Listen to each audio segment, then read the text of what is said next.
Hai, Assalamualaikum korang. Jom masuk dapur. Menu kali ni saya nak masak ayam sambal mudah. Okey, jom tonton cara saya membuatnya.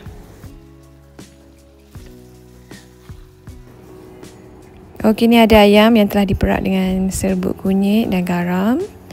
Lepas tu bolehlah goreng ayam ni sehingga dia masak.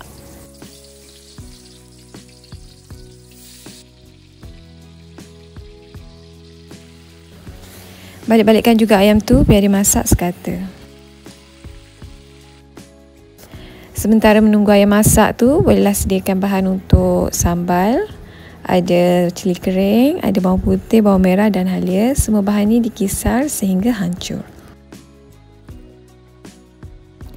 Jangan lupa cili kering tu lepas potong, cuci dan rendam dengan air panas. Barulah dikisar, barulah dia mudah hancur dan lumat.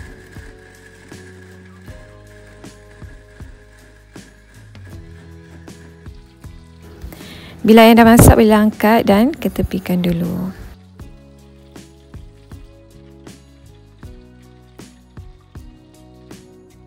Seterusnya, bolehlah kurangkan minyak menggoreng ayam tadi. Tumis bahan kisar ni sehingga pecah minyak.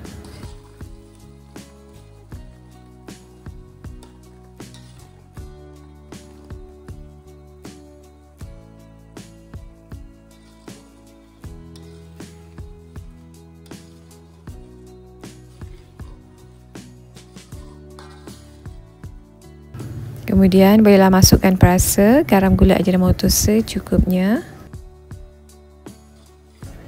Teruskan kacau biar sebati.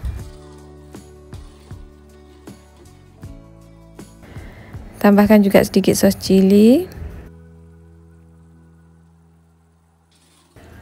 Teruskan kacau sehingga sambal ni betul-betul masak.